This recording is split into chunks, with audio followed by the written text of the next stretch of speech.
Free ആയിട്ട് മോസിയിൽ നിന്ന് അവിൽ മിൽക്ക് കഴിച്ചാലോ? ഓൾറെഡി എല്ലാവർക്കും അറിയുന്നുണ്ടാവും, ബഡ്ഡീസിന് ഫ്രീ ആയിട്ടാണ് മോസി അവിൽ മിൽക്ക് കൊടുക്കണേ. ഞാനും പോയി ഈ ബർത്ത്ഡേക്ക് ഫ്രീ ആയിട്ട് കഴിക്കാം. സത്യം പറഞ്ഞാൽ ലാസ്റ്റ് ബർത്ത്ഡേക്കും പോയി വീടെടുക്കാൻ പറ്റിയില്ല. അപ്പോൾ നമുക്ക് ഈ കാണുന്ന ഇത്രയും ഓപ്ഷൻസ് നമുക്ക് ഇഷ്ടമുള്ളത് നമുക്ക് സെലക്ട് ചെയ്യാം.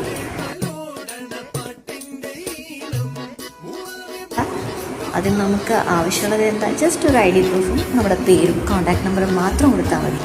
നമ്മുടെ കൂടെ വരുന്ന ആൾക്കാണെങ്കിൽ ബർത്ത്ഡേ പേഴ്സണിന് എത്രയാണോ ഏജ്, ആ ഒരു ഏജ് നമുക്ക് ഡിസ്കൗണ്ട് ആയിട്ടും തരുന്നുണ്ട്. അപ്പോൾ ഇതുവരെ ട്രൈ ചെയ്യാത്തവർ പ്ലീസ് ട്രൈ മോസി. കാരണം ഫ്രീ ആയിട്ട് കിട്ടുമ്പോൾ നമ്മൾ കളയണ്ടല്ലോ, അതിൻ്റെ ഒരു സന്തോഷമാണ് എൻ്റെ മുഖത്തുള്ളത്. മാത്രമല്ല അവരിപ്പോൾ ഇഫ്താർ കോമ്പോസും പ്രൊവൈഡ് ചെയ്യുന്നുണ്ട് സ്റ്റാർട്ടിങ് ഫ്രം 119. അപ്പം അത്രയേ ഉള്ളൂ. Okay, by.